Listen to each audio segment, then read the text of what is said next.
Mayor को लेकर भी और डिप्टी मेयर को लेकर के नाम पर भी वहाँ पर सहमति बन गई है इस पर। और किस तरीके से यहाँ अब मुश्किलों के बाद एनडीए अपने उम्मीदवार घोषित करने में कामयाब रहा है, उस पर हम बात करेंगे। लेकिन गंभीर मुद्दा जो इस समय पूरे देश में चर्चा का विषय बना हुआ है वो है संसद का सत्र, और किस तरह से सत्र के दौरान संसद के समय को बर्बाद किया जा रहा है और संसद में किस तरह गलत बयानी हो रही है उस पर भी बात करेंगे। क्योंकि उस पर बड़ी खबर आ रही है कि महिला सांसदों पर जिस तरह से आक्षेप लगाया है स्पीकर ओम बिरला ने, उनके खिलाफ कड़ी कार्रवाई करने का संकेत दिया है महिला सांसदों ने, कांग्रेस पार्टी की महिला सांसदों ने। और इधर एक और बड़ी खबर यह है कि भारत और अमेरिका के बीच जिस ट्रेड डील की घोषणा कुछ दिन पहले अमेरिका के राष्ट्रपति डोनाल्ड ट्रंप ने की थी, उस पर ज्वाइंट स्टेटमेंट यानी संयुक्त बयान जारी कर दिया गया है। उस पर बुरी तरीके से घिरी हुई है सरकार। और इस दौरान प्रधानमंत्री नरेंद्र मोदी 2 दिन के अपने मलेशिया दौरे पर चले गए। पहले बात करते हैं महाराष्ट्र की राजनीति की। वहां पर आखिरकार गतिरोध समाप्त करने में कामयाब हुए हैं भारतीय जनता पार्टी और एकनाथ शिंदे की शिवसेना। लेकिन बताया जा रहा है कि गतिरोध अभी भी पूरी तरह से इसका पटाक्षेप नहीं हुआ है। अभी बहुत सारे इस पर जो चर्चाएं हैं चल रही हैं। मेयर को लेकर बीजेपी ने जरूर बाजी मार ली है, डिप्टी मेयर पर शिवसेना के कैंडिडेट को दे दिया गया है। लेकिन क्या ये जो गतिरोध था वो पूरी तरीके से खत्म हो गया है? अविनाश जी, बहुत मुश्किलों के बाद आखिरकार कैंडिडेट का अनाउंसमेंट तो हो गया है, लेकिन कैंडिडेट का अनाउंसमेंट भी हो गया। शिवसेना की जो जिद थी, एक तरह से कहा जाए कि शिवसेना का ही मेयर होगा, वो नहीं पूरी हो पाई। बीजेपी अपना मेयर बना रही है और महिला मेयर बन रही है, ये भी सही बात है। लेकिन डिप्टी मेयर के पद को लेकर ही शिवसेना संतोष करेगी या फिर अभी आगे कुछ होगा? क्योंकि बहुत ही एक अड़ी हुई थी, एक तरह से कहा जाए, एकनाथ शिंदे के गुट वाली शिवसेना की यहाँ शिवसेना का ही मेयर बनेगा। नहीं, बिल्कुल, क्योंकि पिछले करीब 25-30 साल से मुंबई में खासतौर पर शिवसेना का मेयर ही चला आ रहा था और ये तय था कि अगर एकनाथ शिंदे की पार्टी का मेयर बनता तो फिर जो असली और नकली शिवसेना की जो लड़ाई चल रही थी वो पूरी तरीके से क्लियर हो जाती कि भाई असली शिवसेना एकनाथ शिंदे के पास में ही है, कि भाई जो मुंबई का मेयर शिवसेना का बना चला आ रहा है वो एकनाथ शिंदे की पार्टी का हो गया है। लेकिन बीजेपी जिसके बारे में एक लगातार कहा जा रहा है कि शिंदे को धीरे धीरे करके खत्म कर रही है। अब आप देखिएगा, शिंदे को डिप्टी मेयर पद तो मिल गया क्योंकि बीजेपी को भी पता था कि बिना शिंदे की मदद के बीजेपी किसी भी कीमत पर मुंबई में अपना मेयर नहीं बना पाएगी। तो इसीलिए डिप्टी मेयर पद उन्हें दिया गया है। लेकिन शिंदे डिप्टी मेयर पद को लेकर खुश नहीं है। वो उनका शुरुआत से ही कहना था कि भाई भले हमको 1 साल के लिए आप दे दो, लेकिन पहले साल के लिए मेयर पद शिवसेना का होना चाहिए, शिवसैनिक मेयर होना चाहिए, क्योंकि बाला साहब ठाकरे की जन्म शती चल रही है, तो कम से कम 1 साल के लिए मिल जाना चाहिए। लेकिन बीजेपी ने वो मेयर पद नहीं दिया। अब दूसरा मुद्दा इसमें और है, बीएमसी की कई स्थायी समितियां हैं, जो मुख्य ताकत जो होती है उन समितियों के पास में होती है, और उसमें भी शिंदे कम से कम 3 समितियों पर दावेदारी कर रहे हैं। और उसमें शिक्षा समिति में जो मुख्य है, उसमें अब ये देखते हैं, अब पहली दावेदारी तो उनकी खत्म हो गई है, अब आगे क्या करते हैं। और आप लगातार हम लोग ये देख रहे हैं कि जिस तरह से एक के बाद एक, सबसे पहले तो उनको मुख्यमंत्री की कुर्सी से ही हटा दिया गया, डिप्टी सीएम बनाया गया, अब मेयर का पद नहीं दिया जा रहा है, बहुत सारी नाराजगी दिख रही है। लेकिन फिर भी एकनाथ शिंदे की क्या मजबूरी है कि वो सरकार में बने हुए हैं, ये अपने आप में बहुत बड़ा सवाल है। लेकिन देखते हैं किस तरीके से आज घोषणा हुई है बीजेपी की। रितु तावड़े को बीएमसी के मेयर के पद के लिए नामित किया गया है और वहां जो डिप्टी मेयर का पद दिया गया है एकनाथ शिंदे के शिवसेना को। वह क्या कहा है रितु तावड़े ने जब उनके नाम की घोषणा हुई है? बहुत संक्षिप्त उन्होंने प्रतिक्रिया दी है। पता नहीं उनको भी पता था कि नहीं कि उनके नाम की घोषणा होने वाली है या नहीं होने वाली है। लेकिन उस विजुअल को भी देखेंगे जो जद्दोजहद हो रही थी कि नाम किसका घोषित किया जाए, बीजेपी का मेयर कैंडिडेट होगा या फिर शिवसेना का होगा। तो सुनेंगे अभी रितु तावड़े की प्रतिक्रिया। लेकिन ये जो बात आप कह रहे थे अविनाश की, किस तरह से शिंदे को हर कदम पर उनकी जो कह लीजिए कि उनके अपनी जो पेशकश है, उनकी जो बातें हैं, उनकी जो डिमांड्स हैं, उनको खारिज कर रही है भारतीय जनता पार्टी। लेकिन शिवसेना एकनाथ शिंदे बने हुए हैं, तो निश्चित तौर पर कोई ना कोई मजबूरी होगी और उनको इस तरह से उनकी सारी डिमांड्स को खारिज किया जा रहा है। तो उनको बताकर ये वो तस्वीरें हैं, एक बार देख लेते हैं इसको फुल स्क्रीन पर कि किस तरह से अब नामांकन फाइल हो रहा है और रितु तावड़े को बनाया गया है शिवसेना माफ कीजिएगा, भारतीय जनता पार्टी की ओर से मुंबई का बीएमसी का मेयर के पद का कैंडिडेट बनाया गया है। और ये वो तस्वीरें हैं, ऋतु तावड़े की इस बहुत ही संक्षिप्त प्रतिक्रिया भी आई है, वो भी सुनेंगे। लेकिन एकनाथ शिंदे को एक बार फिर गच्चा दिया है बीजेपी ने। नहीं बिल्कुल, क्योंकि लगातार जिस तरीके से आप महाराष्ट्र में बाकी 29 जो नगर निगम के चुनाव हुए हैं मुंबई के अलावा भी, वहां आप देख लीजिएगा बीजेपी को जहां पर मौका मिला है वहां बीजेपी ने एकनाथ शिंदे को झटका दिया है। अब चंद्रपुर का मेयर, नगर निगम मेयर का चुनाव जो था, वहां बीजेपी ने सिर्फ 6 सीटें मिली थी उद्धव ठाकरे की शिवसेना को, सिर्फ 6 सीटों पर उद्धव ठाकरे की शिवसेना को बीजेपी ने डिप्टी मेयर का पद दे दिया और मेयर अपना बना लिया। जबकि शिंदे गुट के पास में भी वहां सीटें थी, लेकिन शिंदे को साथ नहीं लिया। एक तरीके से शिंदे को सीधा सीधा मैसेज दे दिया गया था कि अगर मुंबई में आप हमारे साथ नहीं आते हैं तो हमारे पास में उद्धव ठाकरे भी विकल्प है। तो इसी के चलते शिंदे को दबाव में मानना पड़ा है। लेकिन शिंदे बार बार क्यों झुकते जा रहे हैं, उसका जो सवाल तो वैसे एक शिंदे से ये पूछे जाने चाहिए कि आपकी कोई भी डिमांड नहीं मानी गई। 2024 का विधानसभा चुनाव हुआ, एकनाथ शिंदे के नेतृत्व में चुनाव लड़ा जाता है और जब बड़ी जीत मिलती है तो फिर शिंदे को डिप्टी सीएम पद दे दिया जाता है। और जो डिप्टी सीएम 2 बनाए गए थे और जो मुख्य मंत्रालय थे, मंत्रालय भी नहीं दिए गए शिंदे को। शिंदे की जगह अजित पवार का वजन ज़्यादा रखा गया था सरकार में, और अब तो अजित पवार भी नहीं है। उसके बावजूद शिंदे लगातार अगर समझौता कर रहे हैं तो क्या इसके पीछे संभवतः ईडी भी हो सकती है, क्योंकि ये तो शुरुआत से ही कहा जाता है चाहे शिंदे के समर्थक हो, उनके भी कई बयान आए हैं कि ईडी का जबरदस्त प्रेशर था। और उस दौरान जब उद्धव ठाकरे सरकार चला रहे थे तो लगातार वो बोलते भी थे कि भाई ईडी का जो कार्यालय मुख्यालय है जो दिल्ली में बना हुआ है उसको मुंबई में खोल देना चाहिए, क्योंकि लगातार जिस तरीके से सरकार के मंत्रियों को गिरफ्तार किया जा रहा था, 2 मंत्री तो जेल में चले गए थे। तो और कई पर जांच चल रही थी। इवन एकनाथ शिंदे को लेकर भी ये कहा जा रहा था कि एकनाथ शिंदे की भी गिरफ्तारी हो सकती थी। तो उसी के डर से शिंदे ने पाला बदला था। लेकिन अब लगा, क्योंकि अब तो अधिकतर मामलों में क्लीन चिट मिल ही चुकी है, चाहे अजित पवार हो, अब अजित पवार तो अब दुनिया में भी नहीं है, और चाहे एकनाथ शिंदे हो, उनको अधिकतर मामलों में क्लीन चिट मिल चुकी है। तो अब उनके ऊपर कौन सा दबाव काम कर रहा है, तो ये बड़ा सवाल है कि आखिर कौन सा दबाव काम कर रहा है जिसकी वजह से वो बार बार वो दबाया जा रहा है और दबने को मजबूर है बीजेपी के आगे। और वहां पर मुख्यमंत्री की कुर्सी पर होने के बाद वो आते हैं, डिप्टी सीएम बनने को तैयार हो जाते हैं। उसके अलावा उनका जो गृह मंत्रालय है वो भी छीन लिया जाता है, महत्वपूर्ण मंत्रालय भी नहीं मिलते हैं, फिर भी वो बने हुए हैं। और एक बहुत बड़ी डिमांड जो बहुत ही एक तरह से कहा जाए कि इमोशनल डिमांड थी उनकी कि शिवसेना का मेयर बन जाए, आज वो डिमांड भी उनकी खारिज हो गई है। तो क्या होगा, लेकिन जैसा बता रहे हैं अविनाश जी की ये मुद्दा अभी शांत नहीं हुआ है, आगे अभी और भी क्या कुछ होगा, बहुत सारी परिस्थितियां अभी बनती दिखाई पड़ रही हैं। खासतौर से जिस तरह से अजीत पवार के हादसे को लेकर बहुत से सवाल उठ रहे हैं, तो ये सब चीजें क्या बहुत राह आसान होगी भारतीय जनता पार्टी की मेयर के पद को लेकर, या फिर मुश्किलें आएंगी, ये भी देखने वाली बात होगी अभी आने वाले दिनों में। नहीं बिल्कुल, अजित पवार के साथ में जो घटना घटी है उसके बाद तो लगातार सवाल उठ रहे हैं कि जांच तो शुरू हो गई है कि जांच में आता क्या है। लेकिन सबसे बड़ी बात तो जांच की जो जिस तरीके की जांच प्रक्रिया है, सवाल उस पर भी उठ रहे हैं। जैसे एयर इंडिया का हादसा हुआ, उस पर अभी तक जो जांच रिपोर्ट है वही अभी तक सार्वजनिक नहीं हो पाई है, भाई उसमें गलती किसकी है, जबकि कोई बहुत बड़ी जांच नहीं होनी है।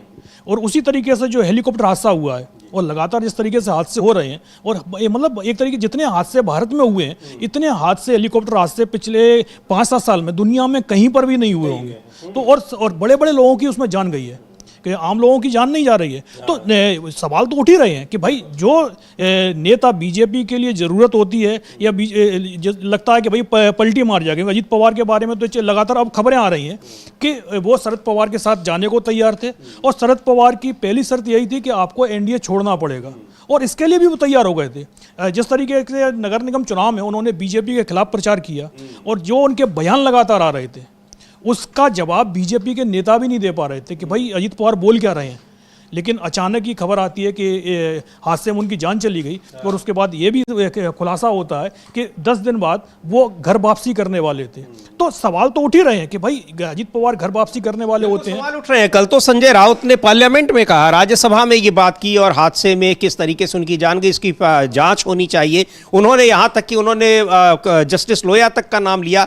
तो ये हादसे की जांच की मांग की ही जा रही है, या खुद एकनाथ शिंदे डिप्टी सीएम वो कर चुके हैं, उसकी जांच की मांग, तो उस हादसे पर सवाल हैं। लेकिन यहाँ राजनीति किस तरफ जा रही है ये भी अपने आप में बहुत दिलचस्प है। अब इन सारी परिस्थितियों के बाद आखिरकार जो अगर उसका एक निचोड़ ये है कि एकनाथ शिंदे को एक बार फिर भारतीय जनता पार्टी ने उनकी डिमांड को पूरी तरह से खारिज कर दिया और उनको या कहा जाए कि एक उनकी उम्मीदों पर पानी फेर दिया है। बहरहाल यह खबर बहुत ही महत्वपूर्ण खबर, जिस अमेरिका, भारत और अमेरिका के बीच होने वाले व्यापार समझौते को लेकर यहाँ बवाल मचा हुआ है। संसद में उस पर जवाब देने को सरकार तैयार नहीं है, उस पर जवाब देने से बच रही है, विपक्ष ये कह रहा है। उस पर आज ज्वाइंट स्टेटमेंट जारी हो गया है और उसको लेकर पहले ही सवाल उठ रहे हैं कि ट्रंप घोषणा कर रहे हैं और पूरी तरह से उसको अमेरिका के हित में और भारत के हितों के खिलाफ बताया जा रहा है, खासकर किसानों के हितों के खिलाफ। उस पर क्या कुछ ज्वाइंट स्टेटमेंट में कहा गया है और क्या प्रतिक्रियाएं आ रही हैं, चर्चा करेंगे। लेकिन बड़ी खबर इधर बिहार से आ रही है। पप्पू यादव वहां पर पूर्णिया से निर्दलीय सांसद हैं, हालांकि कांग्रेस पार्टी में है लेकिन वो सांसद निर्दलीय हैं। उनको देर रात उनके घर से गिरफ्तार कर लिया गया। क्यों गिरफ्तार किया गया? बताया जा रहा है कि 30-35 साल पुराना कोई मामला है। उस मामले में अचानक उनके खिलाफ सम्मन जारी होता है, उनको गिरफ्तार कर लिया जाता है।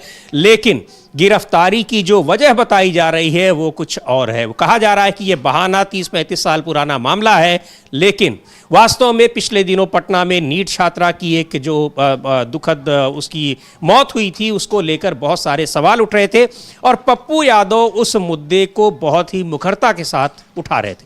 पप्पू यादव ने अपने जान को खतरा भी बताया है, आशंका जताई है। ये तस्वीरें जो आप देख रहे हैं ये उसी समय की हैं जब वहाँ उनके घर पर पुलिस के लोग पहुंचे और उनको गिरफ्तार करने गए थे। सुनते हैं कहा क्या है पप्पू यादव ने। गिरफ्तार कर लिया गया है पप्पू जी। तो सरकार से पूछिए बच्ची को बचाना।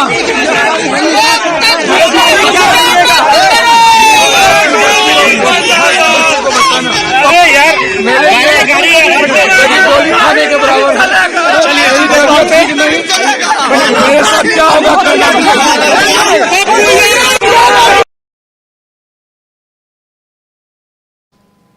तो ये पप्पू यादव को गिरफ्तार कर लिया गया। बहुत वहाँ काफ़ी हंगामा, उनके समर्थकों का बड़ा जमावड़ा भी लग गया था कि क्यों है। उसको लेकर प्रियंका गांधी ने भी एक ट्वीट किया है और कहा है कि मामला इतना पुराना है, अचानक उसकी याद कैसे आ जाती है। और मुख्य वजह यह है कि नीट के मामले को किस तरीके से वो उठा रहे थे, उसकी जांच की मांग कर रहे थे और उस पर सरकार को घेर रहे थे। देखते हैं प्रियंका गांधी ने क्या लिखा है अपने ट्वीट में और उन्होंने पप्पू यादव की गिरफ्तारी के पीछे मुख्य वजह इसी को बताया है।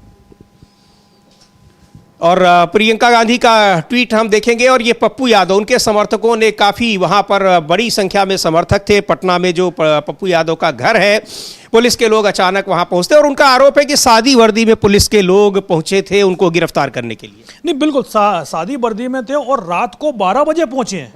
मतलब आप वैसे तो कोर्ट मना करता है कि भाई आप रात को किसी के घर पर दबिश देने नहीं जाएंगे। और पप्पू यादव को आप किस मामले में गिरफ्तार करने के लिए गए? भाई एक कमरा उन्होंने जो लिखा है प्रियंका गांधी ने, उसका उन्होंने ट्वीट किया है कि पटना के हॉस्टल में नीट की तैयारी कर रही छात्रा के साथ रेप और हत्या का मामला झकझोर देने वाला है। यह केस सामने आने के बाद सरकार का रवैया उससे भी ज्यादा खौफनाक है। एफआईआर दर्ज होने से लेकर जांच और कार्रवाई तक सब कुछ संदिग्ध बना दिया गया है।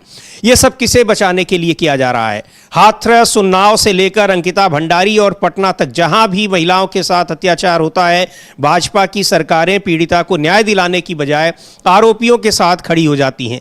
इस केस में आवाज उठा रहे सांसद पप्पू यादव जी की गिरफ्तारी इसी असंवेदनशील रवैये की एक और कड़ी है। भाजपा और उनके सहयोगियों का एजेंडा स्पष्ट है, वे अन्याय और अत्याचार के साथ खड़े हैं। तो ये लिखा है प्रियंका गांधी ने। और राहुल गांधी ने भी इसी को लेकर उन्होंने भी एक लंबा चौड़ा ट्वीट किया है और कहा है कि पप्पू यादव को गिरफ्तार करने का मुख्य मकसद यही है कि वो इस मुद्दे को उठा रहे थे जो पटना में नीट छात्रा की एक मृत्यु हुई और कैसे हुई, किन परिस्थितियों में हुई, संदिग्ध मौत थी, आखिर क्या वजह रही। तो लिखा है राहुल गांधी ने कि पटना में नीट की आकांक्षी छात्रा की संदिग्ध परिस्थितियों में हुई मौत और उसके बाद की पूरी कार्रवाई ने एक बार फिर सिस्टम की गहरी सड़ांध को उजागर कर दिया है। पीड़ित परिवार ने जब निष्पक्ष जांच और न्याय की मांग की तो वही पुराना भाजपा एनडीए मॉडल सामने आ गया। केस को भटकाओ, परिजनों को प्रताड़ित करो और आरोपियों को सत्ता का संरक्षण दो। इस बेटी के लिए न्याय की आवाज बनकर साथी सांसद पप्पू यादव जी मजबूती से खड़े हुए। आज उनकी गिरफ्तारी साफ तौर पर राजनीतिक प्रतिशोध है ताकि जवाबदेही मांगने वाली हर आवाज को डराया और दबाया जा सके। सबसे चिंताजनक तथ्य यह है कि यह घटना किसी एक मामले तक सीमित नहीं दिखती। ये एक भयावह साजिश है और खतरनाक पैटर्न की ओर इशारा करती है, जहां और भी बेटियां शिकार बन रही हैं और सत्ता इस खौफनाक सच्चाई से आंखें मूंद कर बैठी है। ये राजनीति नहीं, इंसाफ का सवाल है। ये बिहार की बेटी की इज्जत और सुरक्षा का सवाल है। तो कुल मिलाकर इसको लेके यही बातें हो रही हैं अविनाश जी की ये गिरफ्तारी इसी वजह से हुई है। नहीं तो 35 साल का केस अचानक उसका खुलना, सम्मन जारी होना, संसद का सत्र चल रहा है और उस सत्र के दौरान जब वो अपने घर देर रात पहुंचते हैं तो पुलिस का आना, गिरफ्तार कर लेना, वो भी सादी वर्दी में। नहीं, बिल्कुल जैसे आपने बताया कि एक तो संसद का सत्र चल रहा है और दूसरा एक बहुत बड़ा मुद्दा नहीं था, कोई हत्या का मुकदमा नहीं था, एक कमरा किराए पर लेने का मामला था और वो मामला 31 साल से चल रहा है। ऐसा नहीं कोई एकदम से एफआईआर दर्ज हुई हो और तुरंत पुलिस वहां पहुंच गई हो। 31 साल पुराना एक कमरे का मुकदमा है, जो भी कब्जा नहीं किया है, किराए का मुकदमा है कि भाई आपने उस किराए पर लेकर और उस पर अपना कार्यालय खोल लिया। तो इस मुद्दे को लेकर 31 साल बाद अचानक अगर पप्पू यादव की गिरफ्तारी हो रही है तो कई सवाल तो उठेंगे। और सबसे बड़ी बात, रात को आप 12 बजे किसी के घर पहुंचते हैं 100 से ज्यादा पुलिसकर्मियों को लेकर। पप्पू यादव ने तो सवाल ही किया, भाई कोई बड़ी घटना घट गई है जो आप रात को हमारे पास में आ गए हैं। उनको तो पता ही नहीं था कि भाई उनको गिरफ्तार करने के लिए ये लोग पहुंच गए पुलिस वाले। और उसके बाद जिस तरीके से रात को आप गिरफ्तार करते हैं, भाई सांसद है, आप सुबह भी गिरफ्तार कर सकते थे। कोई कहीं भाग तो नहीं जाएगा, सीधा कहीं वो भाग रहे थे पप्पू यादव, वो तो अपने घर पर सो रहे थे और डेली मीडिया में आकर बयान उनके लगातार आ रहे थे। और खासतौर पर सरकार के खिलाफ, जैसे नीट की छात्रा वाला मामला है, उस मुद्दे को शुरुआत में तो पुलिस ने पूरी तरीके से खारिज करने की कोशिश की, उसको सुसाइड बता दिया गया कि भाई उसने कोई आत्महत्या कर ली है। लेकिन जब फोरेंसिक रिपोर्ट, जांच रिपोर्ट सामने आई, उसके बाद पता चला कि भाई पुलिस इस पूरे मामले में पुलिस के हाथ ही रंगे हुए दिखाई दे रहे हैं। तो वहां तो सरकार कुछ एक्शन नहीं ले रही है, लेकिन जो लोग सरकार से सवाल उठा रहे हैं तो उनके मामले में पुराने केस खंगाले जा रहे हैं। कोई इसके खिलाफ कोई पुराना ऐसा केस तो नहीं है जिसमें इसको जमानत नहीं मिल पाई है, और उन मुकदमों को लेकर आप गिरफ्तारी कर रहे हैं। जिस तरीके से पप्पू यादव को गिरफ्तार करके एक तरीके से आप अपने विरोधियों की आवाज दबाने की जो कोशिश कर रहे हैं, तो इससे सरकार को कोई कामयाबी मिलने वाली नहीं है। पप्पू यादव की गिरफ्तारी से नीट छात्रा की जो मौत हुई है, वो मामला और ज्यादा गर्मा गया है। अब सरकार को जवाब देना है कि भाई आप किनके खिलाफ कार्रवाई कर रहे हैं। भाई कार्रवाई उन लोगों के खिलाफ होनी चाहिए जिन लोगों ने एक लड़की की, एक छात्रा की जान ली है। लेकिन आप पकड़ किसको रहे हैं? उन सांसद को पकड़ रहे हैं जो सरकार से सवाल पूछ रहा है कि उसकी जांच हो, क्यों हुआ, कैसे हादसा हुआ और किन परिस्थितियों में, यानी उससे जुड़े हुए मुद्दे, क्योंकि सरकार उस पर घिरी हुई है। इसलिए अब यह है कि आवाज उठाने वाले को ही जेल में डाल दिया जाए। लेकिन सरकार की भी ये गलतफहमी है कि आवाज उठाने वाले को, एक व्यक्ति को आप जेल में डाल देंगे, कितनों को आप डाल देंगे, और जिसको आप जेल में भी डालेंगे तो ऐसा नहीं है कि वो खामोश हो जाएगा। पर सरकार को ऐसा लगता है कि शायद वो डरा देंगे, धमका देंगे, लेकिन कितने कामयाब होंगे ये लगातार दिखाई पड़ रहा है। चाहे जो भी मामला हो, जिन मामलों का जिक्र कर रही हैं प्रियंका गांधी, चाहे हाथरस का हो, चाहे उन्नाव का हो, या फिर अभी अंकिता भंडारी का हो, आखिरकार सरकार को दबना पड़ेगा ही और मामले की सच्चाई तो बाहर निकल कर आएगी। हाँ, आप थोड़े दिनों के लिए उसको आप भटका जरूर सकते हैं। नहीं, बिल्कुल।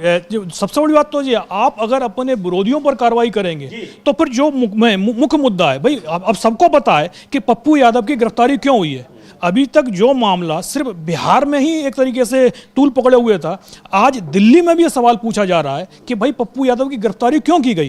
तो पता चल रहा है कि भाई नीट मामले में एक छात्रा की मौत हुई है और उसको लेकर ये कार्रवाई हुई है। भाई पप्पू यादव ने सिर्फ ये कहा है आप आरोपियों को पकड़िएगा, जिन लोगों के चलते उस छात्रा की जान गई है। आप सबसे पहले तो ये कि एक हत्या को आत्महत्या का रूप दिया जा गया सबसे पहले तो भाई किन लोगों ने किया ये काम, उन पर कार्रवाई होनी चाहिए। और जिन लोगों ने उसको हत्या की है लड़की की, उनके पर अभी तक क्या एक्शन हुआ है। अगर सत्ता पक्ष विरोधी दल से जुड़ा हुआ कोई भी शख्स सामने आ जाता तो अब तक क्या होता, बुलडोजर चल जाता। हमारे सम्राट चौधरी तो बोलते थे कि भाई यहाँ पर भी हम बुलडोजर चलाएंगे, लेकिन कहाँ है आपके वो बुलडोजर? भाई इससे तो यही लग रहा है कि भाई जो आरोपी हैं वो कहीं ना कहीं सत्ता पक्ष से जुड़े हुए लोग हैं। उनको बचाने की कोशिश जिस तरीके से शुरुआत से ही की गई है कि भाई सबसे पहले आप उसको आत्महत्या का रूप दे रहे हैं, तो साफ दिख रहा है कि जो आरोपी हैं उनको बचाने की कोशिश सरकार की तरफ से हर कदम पर की गई है। इसीलिए आपके बुलडोजर भी नहीं दिखाई दे रहे हैं, और जो लोग सवाल उठा रहे हैं आप उनके घर पर ही बुलडोजर लेकर पहुंच रहे हैं। बिल्कुल, उनको आप गिरफ्तार कर रहे हैं, सवाल पूछने वाले को, और सवाल पूछने वाले को हर जगह कोशिश की जा रही है कि उसकी आवाज कैसे दबाई जाए। यहां सांसद पप्पू यादव को गिरफ्तार कर लिया गया। संसद में जब सरकार से सवाल पूछा जा रहा है तो पूछने ही नहीं दिया जा रहा है। लोकसभा में नेता प्रतिपक्ष तक को बोलने नहीं दिया जा रहा है। तो किस तरह से संसद चल रही है और देश चल रहा है, ये बड़ा सवाल उठ रहा है। अब इधर अमेरिका और यहां बजट सेशन चल रहा है, लेकिन पूरा एक हफ्ता चला गया जिसमें कोई कार्यवाही नहीं हुई। लोकसभा की जो प्रोसीडिंग है बार बार स्थगित होती रही, और यह पूछा जा रहा था कि जो ट्रेड डील अमेरिका के साथ हो रही है, बताया जाए कि क्या कुछ उसमें हो रहा है, और सारी घोषणा डोनाल्ड ट्रंप ही क्यों कर रहे हैं, लेकिन कोई जवाब नहीं आया। आज उस पर ज्वाइंट स्टेटमेंट जारी किया गया है पीयूष गोयल जो वाणिज्य मंत्री हैं और अमेरिका की ओर से, और उसको लेकर फिर सवाल उठ रहे हैं कि सारी घोषणा पहले ही कर दी थी डोनाल्ड ट्रंप ने। क्या कुछ कहा है कांग्रेस पार्टी ने, एक ट्वीट किया है और देखते हैं उस पर सारी बहुत एक विस्तार से बताया है कि किस तरीके से भारत के हितों के खिलाफ है ये डील, लेकिन सरकार के सामने न जाने कौन सी मजबूरी है कि ये इस डील को करने को बाध्य है। ये कांग्रेस लिख रही है कि अमेरिका के साथ हुई ट्रेड डील को लेकर ज्वाइंट स्टेटमेंट आ गया है। इसे देखकर साफ कहा जा सकता है कि मोदी ने अमेरिका के हाथों देश बेच दिया है। इस डील से भारत के किसानों, व्यापारियों, उद्योगों को भारी नुकसान होगा। बयान के मुताबिक अमेरिका हमसे 18% टैरिफ वसूलेगा, जो पहले 3% से कम होता था। भारत अमेरिका से आने वाले सामानों पर टैरिफ हटाएगा या कम करेगा। वैसे जैसे अमेरिका से आने वाले खेती से जुड़ी बड़ी संख्या में सामानों पर टैरिफ नहीं लगेगा। अमेरिका के फल, ड्राइड डिस्टिलर्स, ग्रेन्स, पशु चारा के लिए लाल ज्वार, ड्राई फ्रूट पर टैरिफ हट जाएगा। भारत इस बार भी मान गया है कि अमेरिकी फूड और खेती किसानी के उत्पादों पर नॉन टैरिफ बैरियर को हटाया जाएगा। मतलब कि भारत अपने बाजार को पूरी तरह अमेरिका के लिए खोल रहा है। ये इस पर इससे डील पर तमाम सवाल उठ रहे हैं, लेकिन इस डील पर जब सवाल संसद में पूछा जा रहा था अविनाश जी, तो उस पर कोई जवाब नहीं आ रहा था सरकार का। और इस पर जवाब देना न पड़े, एप्स्टीन फाइल्स पर जवाब न देना पड़े, या फिर आपका जो जनरल नरावणे की पुस्तक में जो कुछ लिखा है उस पर न जवाब देना पड़े, कार्यवाही नहीं होने दी जा रही। नहीं, बिल्कुल जिस तरीके से संसद की कार्रवाई को शुरू होती है और शुरू होते ही ठप्प कर दी जाती है। और इस जो हंगामा कौन मचा रहा है, हंगामा सत्ता पक्ष की तरफ से मचाया जा रहा है कि भाई विपक्ष का नेता अगर अपनी बात रखने के लिए खड़ा हुआ है, तो भाई वैसे भी जो राहुल गांधी जब भी संसद में बोलते हैं तो उनका आधा भाषण तो वैसे ही रिकॉर्ड से निकाल दिया जाता है। तो भाई जो तथ्य रखे गए हैं, पहले तक तो कहा गया कि भाई किताब छपी ही नहीं है, राहुल गांधी किताब लेके पहुंच गए, भाई छपी हुई नहीं है तो भाई हमारे हाथ में किताब कैसे आ गई। तो दूसरी बात ये है कि जो बात राहुल गांधी रख रहे हैं वो घटना घटी हुई है, और जो सेना चीफ है उन्होंने ही वो किताब लिखी है। भाई राहुल गांधी को बात अपनी रखने दीजिएगा, और उसके बाद सरकार उस पर जवाब दे। प्रधानमंत्री तो बोलने भी नहीं गए लोकसभा में, और कह दिया कि भाई हमला हो सकता था। भाई अगर प्रधानमंत्री लोकसभा में भी सुरक्षित नहीं है तो फिर आम जनता कहां पर सुरक्षित होगी? आम जनता भी कहां सुरक्षित होगी, और फिर प्रधानमंत्री कहां सुरक्षित हैं? और ये पता नहीं, वो ओम बिरला ने कह तो दिया, लेकिन अब ये वो सवाल किस पर उठा रहे हैं? सरकार पर सवाल उठा रहे हैं या फिर प्रधानमंत्री के साहस पर सवाल उठा रहे हैं? बहुत सारी बातें हैं, लेकिन सबसे बड़ा सवाल यह है कि वो सवाल उठाकर और आरोप लगाकर खुद ही घिर गए हैं। अब उनको जवाब दोनों स्थितियों में देना पड़ेगा, उस पर भी हम लोग बात करेंगे। कांग्रेस की महिला सांसद उनके खिलाफ जो कार्रवाई की को तैयारी कर रही है, क्या कार्रवाई होगी बात करते हैं। लेकिन डील को लेकर कांग्रेस पार्टी के राष्ट्रीय अध्यक्ष मल्लिकार्जुन खड़गे क्या कह रहे हैं कि किस तरीके से अमेरिका के हाथों में देश को बेच देने का काम कर रही है मोदी सरकार। सुनते हैं मल्लिकार्जुन खड़गे को क्या कहा उन्होंने। असल बात यह है कि मोदी जी कुछ दिनों से डिस्टर्ब्ड है। सुना है कि एपिस्टाइन जो फाइल है उनका, और कुछ उसमें क्या है मुझे मालूम नहीं, वो जब बाहर आ गया मैं भी पेपरों में पढ़ा, तो उसका मेरे को डिटेल मालूम नहीं है, लेकिन वो बाहर आने के बाद ट्रंप ने उनको पकड़ लिया। ट्रंप ने पकड़ते ही उन्होंने घुटने टेक दिए, घुटने टेक कर ट्रेड डील कर दिया। बलि किनको दिया? किसानों को दिया, दूसरे किसी को नहीं। इस देश का अन्नदाता, सबको अन्न देने वाला, उस किसान के, उन किसानों को उन्होंने बलि दिया। और यहाँ पर उनके जो वहाँ के एग्रीकल्चरिस्ट हैं, उनको यहाँ आने के लिए उन्होंने न्योता दिया और हमारे लोगों को गरीब बना रहा, और वहाँ रूरल अमेरिका के जो एग्रीकल्चरिस्ट है उनको अमीर बना रहा। और वो खुद कहती है, उनके जो फॉरेन सेक्रेटरी है यानी फाइनेंस मिनिस्टर, वहाँ के एग्रीकल्चर मिनिस्टर, उन्होंने बहुत खुश है। उन्होंने बोला कि हमारे पास खूब पैसा आएगा, रूरल अमेरिका की इकोनॉमी डेवलप हो जाएगी। ये मंशा उनका है। तो ये किसानों के साथ बड़ा धोखा है, किसानों की बलि चढ़ा दी है। और सीधे सीधे वहाँ पर अमेरिकी अधिकारी और अमेरिका के कृषि मंत्री कह रहे हैं कि ये तो अमेरिका के हितों में है, बहुत फ़ायदा होगा, वहाँ के किसानों को फ़ायदा होगा। लेकिन भारत के किसानों को क्या मिलेगा, ये सवाल उठ रहे हैं। ये जवाब मांगा जा रहा है संसद में, लेकिन संसद में इसका कोई जवाब नहीं दिया जा रहा है। जवाब ना देना पड़े तो संसद की कार्यवाही नहीं हो रही है। नहीं, बिल्कुल, क्योंकि ये जो ट्रेड डील का मुद्दा है वो लगातार सरकार, विपक्ष तो लगातार ही पूछ रहा है, कि किसान भी पूछ रहे हैं कि भाई हमारे हित आपने अमेरिका के हाथों में क्यों गिरवी रख दिए। भाई एक तरफ तो ये कहा जा रहा है कि भाई भारत से वो 18% टैक्स लेंगे, और दूसरी तरफ ये है कि अमेरिका से जो कृषि उत्पाद हैं वो 0% टैरिफ पर इंडिया में आएंगे। 500 अरब डॉलर का जो अमेरिका का सामान भारत खरीदेगा, लेकिन भारत का कितना सामान अमेरिका खरीदेगा? 40 से 50 अरब डॉलर का। यानी एक तरीके से पूरी जो ट्रेड डील है वो पूरा अमेरिका की तरफ झुकी हुई दिखाई दे रही है। जबकि इससे पहले तो सबके ऊपर पता है कि जो भारतीय उत्पाद जाते थे उन पर 2 और 3% का टैरिफ था, जिसको बढ़ाकर ट्रंप ने 18% कर दिया है, और भारत सरकार उसको अपनी जीत बता रही है। भाई अब यूरोप को भी आप देख लीजिए, यूरोप में 15% का टैरिफ लगाया गया है, ब्रिटेन पर तो 10% का ही टैरिफ लगा हुआ है। तो 15 और 10% की तुलना में वैसे ही आपके पास 18% का टैरिफ ज़्यादा लगा दिया गया है, और उस पर आप जिस तरीके से ढोल पीटे जा रहे हैं। और सबसे बड़ी बात तो ये, अभी तक जो उसकी जो ट्रेड डील हुई है उसकी पूरी शर्तें तक सरकार नहीं बता पा रही है।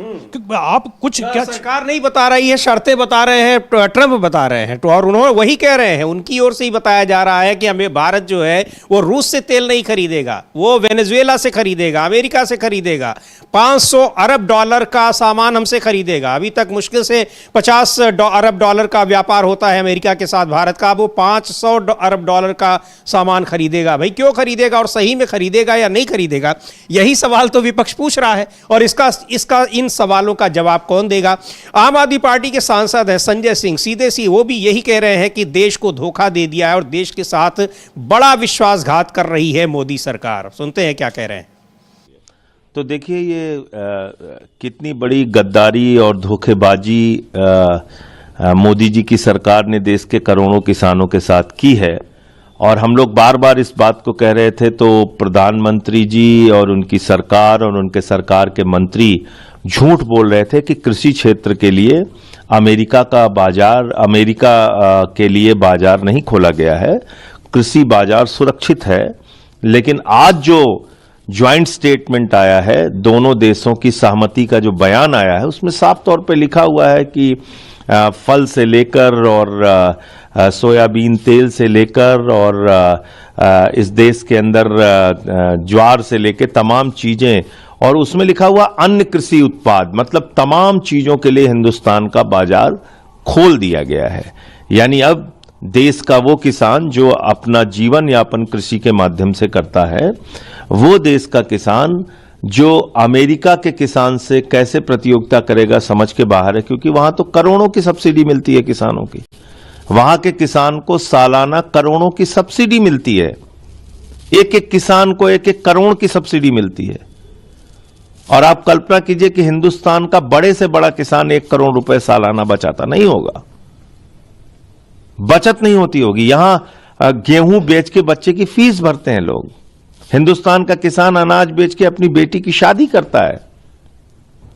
तो आपने इतना हिंदुस्तान के किसानों के पीठ और पेट पे लात क्यों मारी है आपने? दूसरी बात, आपने रूस से तेल खरीदना लगभग बंद कर दिया है, अखबारों में आज उसकी खबर भी छपी है। तो क्या भारत का तेल मंत्री ट्रंप है? वो तो पहले ही बता चुका था, तब ये लोग झूठ बोल रहे थे। वो तो पहले कह दिया था कि रूस से अब तेल तुम नहीं खरीदोगे, अब अमेरिका से और वेनेजुएला से तेल। तो क्या भारत की पॉलिसीज देश के करोड़ों लोगों के स्वाभिमान और सम्मान को इस तरह से मोदी जी ने गिरवी रख दिया है? आप कल्पना कीजिए कि रूस से सस्ता तेल नहीं खरीदकर अमेरिका और वेनेजुएला से महंगा तेल खरीदने जा रहे हैं मोदी जी। क्यों खरीदने जा रहे हैं?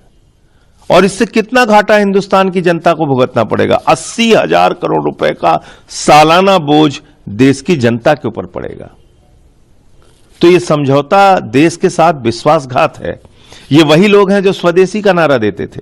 ये वही लोग हैं जो अभी कुछ दिन पहले कहते थे स्वदेशी अपनाओ, आत्मनिर्भर भारत, ये देश नहीं बिकने दूंगा। क्या हुआ इन नारों का? आपने तो देश को बेच दिया। किस दबाव में बेचा? एप्स्टीन फाइल में नरेंद्र मोदी जी का नाम आया। यह है सबसे बड़ा दबाव का कारण। अडानी भ्रष्टाचार के मामलों में अमेरिका में फंस गया, यह है दबाव का कारण। तो आपने देश के स्वाभिमान, सम्मान और करोड़ों किसानों को अमेरिका के हाथों बेच दिया। अपने देश के साथ विश्वासघात किया है और आपने करोड़ों किसानों को अमेरिका के हाथों भेज दिया है, ये आरोप लगा रहे हैं संजय सिंह।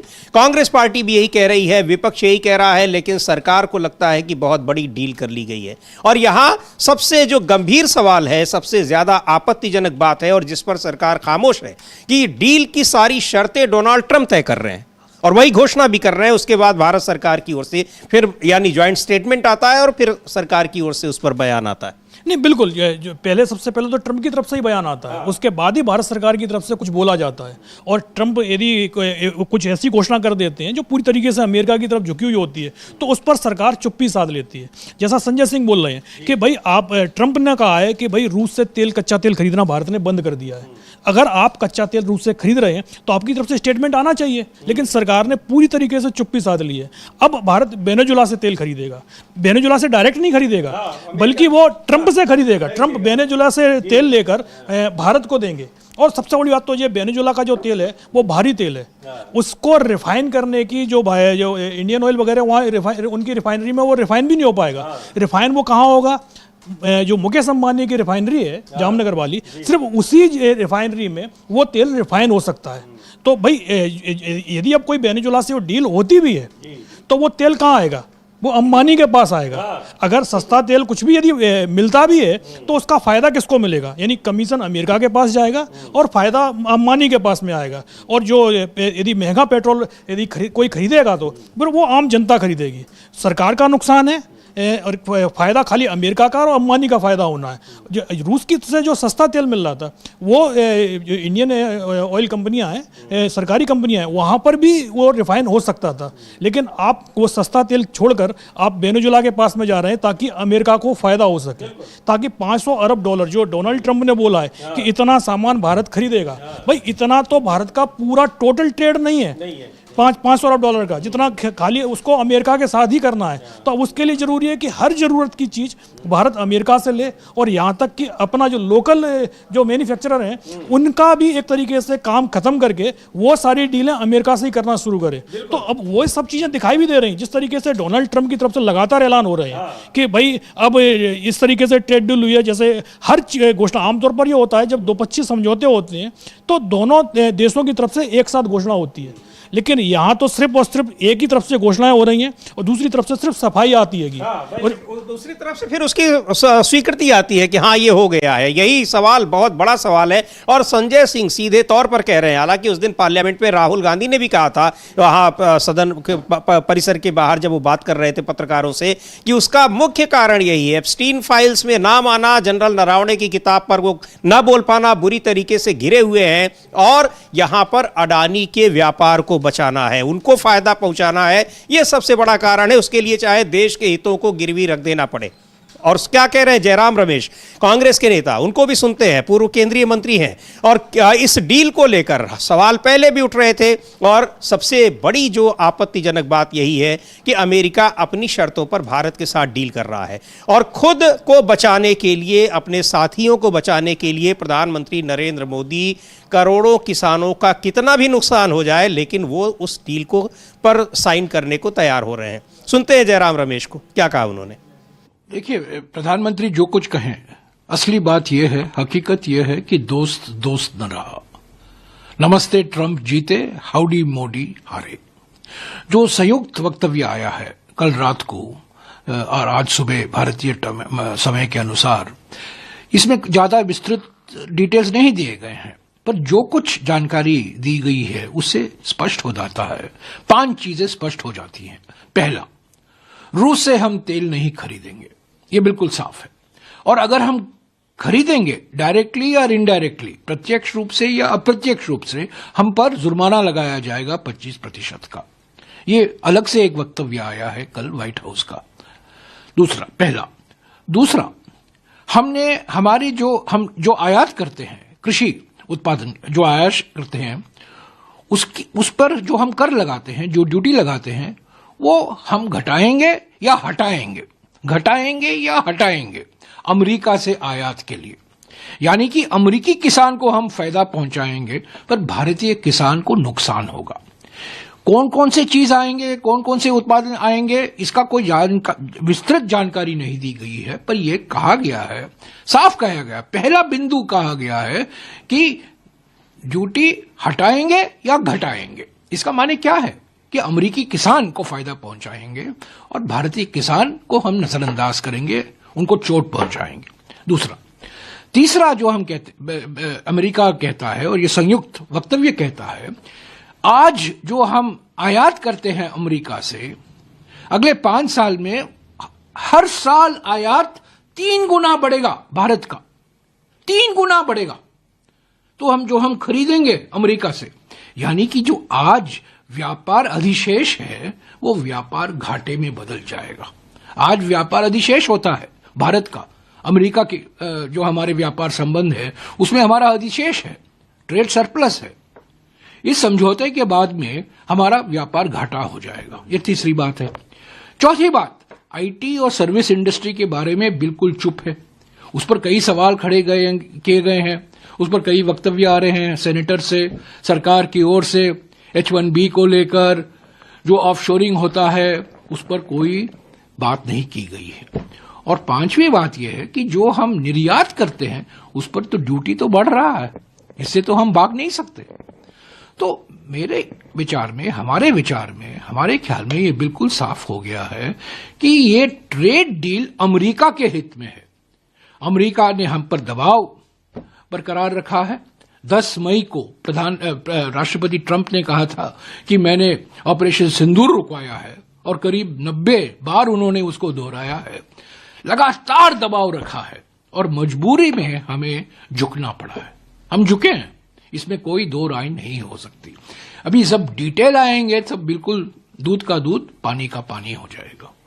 तो आप लोगों का मुद्दा तो आपने पूरे इसके जब से सदन की शुरुआत हुई है और इस डील की बात सामने आ रही है तो आप लोग लगातार ऐसे बिल्कुल, आप देखिए, क्रोनोलॉजी समझिए।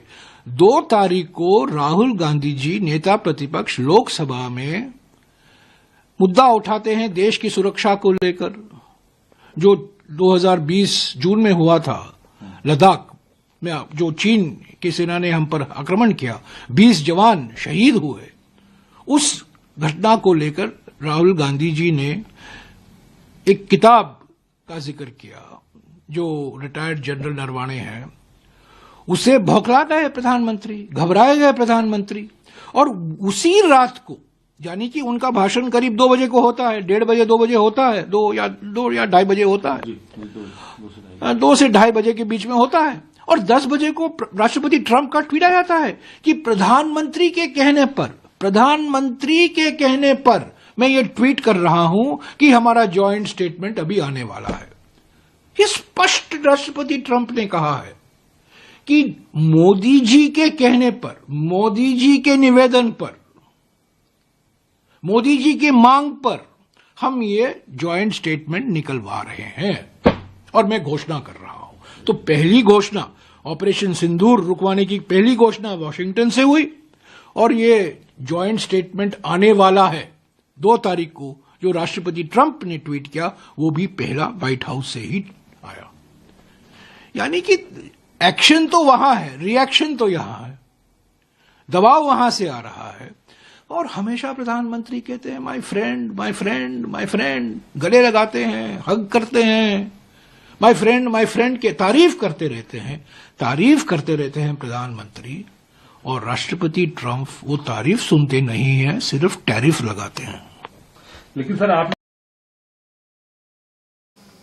ये बड़े आरोप प्रधानमंत्री पर सीधे लग रहे हैं, और ये कोई ऐसा भी नहीं कि सरकार, हालांकि सरकार का मतलब प्रधानमंत्री सारे फैसले अपने ही लेते हैं, और कहा यह जाता है कि फैसले भी देश के लिए नहीं बल्कि कुछ लोगों के लिए लेते हैं। ये बार बार ये आरोप लगते हैं, लेकिन इस तरह की कार्रवाइयों से, इस तरह की जो गतिविधियां हैं उनसे बिल्कुल साफ साबित होता है। अब चाहे ऑपरेशन सिंदूर हो, ये हो, और ऐसा लगता है कि डोनाल्ड ट्रंप ये बताते हुए भी चलते हैं कि ये देखिए सारे फैसले मैं ले रहा हूं और मोदी केवल मजबूर हैं हमारे फैसलों पर ओके करने के लिए। हाँ बिल्कुल, क्योंकि वो लगातार डोनाल्ड ट्रंप ये भी बोलते हैं कि प्रधानमंत्री नरेंद्र मोदी से हमारी बात हुई और उसके बाद ये फैसले हुए हैं। तो यानी एक तरीके से देखा जाए तो भारत सरकार और प्रधानमंत्री की सहमति होती है, लेकिन फैसले को क्या होते हैं वो डोनाल्ड ट्रंप लेते हैं, वही बताते हैं कि भाई ये फैसला हुआ है, भारत ये करेगा वो करेगा। अमेरिका क्या करेगा ये कभी नहीं बताते, सिर्फ और सिर्फ ये बताते हैं कि अब भारत रूस से तेल खरीदना बंद करेगा।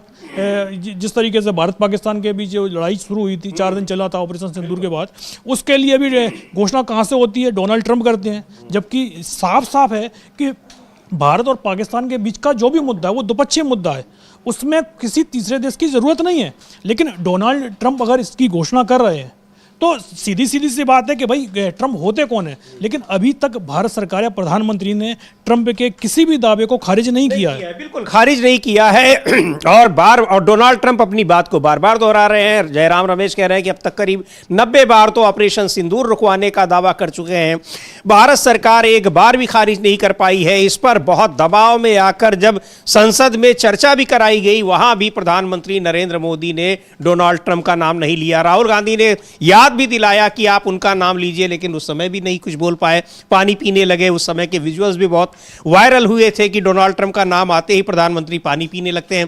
खैर, लेकिन ऐसा नहीं है कि केवल राजनीतिक दलों के लोग यहां पर इस डील को लेकर सवाल उठा रहे हो, तमाम कृषि संगठन इसको सवाल उठा रहे हो, किसान संगठन इसको सवाल उठा रहे हो, बल्कि कई और एक्सपर्ट्स भी इस पर सवाल उठा रहे हैं। केपी फेबियन है, डिप्लोमेट रह चुके हैं और बहुत ही वहां पर जो आर्थिक मामलों के जानकार हैं, उन्होंने क्या कुछ कहा इस डील में। वो भी वही बात कह रहे हैं कि ये अमेरिका को फायदा पहुंचाने वाली डील है और भारत को फायदा पहुंचाने वाली डील नहीं है। सीधी सीधी बात है, अगर भारत को पहुंचाने वाली डील होती तो उसको करने के लिए इतने बेताब कैसे दिखाई पड़ते डोनाल्ड ट्रंप। सुन लेते हैं केपी फेबियन को, क्या कहा उन्होंने। It's like this. I am afraid there is considerable confusion in all this. Our minister speaks of 30 trillion market. Let's get it right. The GDP of the United States is $30 trillion. Doesn't mean the United States imports goods worth 30 trillion. Correct? Secondly, 2023-2024, the United States imported dollars worth 3.61 trillion. So that is the market. And it, of course, it may have shrunk a little with Trump's tariffs, but basically you are looking at 3.5 trillion plus or minus. So to speak of $30 trillion market is to cause unnecessary confusion. Now, coming to the other point about तो क्या सीधे सीधे कह रहे हैं कि जो वाणिज्य मंत्री पीयूष गोयल बता रहे हैं कि $30 ट्रिलियन का वहां पर वो आयात करेगा अमेरिका भारतीय उत्पादों का। $30 ट्रिलियन तो वहां की कुल जीडीपी नहीं है अमेरिका की। कहां से ये आंकड़े आ रहे हैं? पूरा विस्तार में उस चीज को बता रहे हैं। केपी फेबियन, उनका किसी राजनीतिक पार्टी से नहीं कोई मतलब है, वो डिप्लोमेट रह चुके हैं, यानी राजनयिक रहे हैं, तमाम देशों में उन्होंने काम किया है और जो डिप्लोमेसी है और इकोनॉमिक मैटर्स हैं उनकी जानकारी रखते हैं। वो इस पर सवाल उठा रहे हैं कि जो बयान भी दिया जा रहा है बहुत अपने आप में भ्रामक बयान है। सीधे सीधे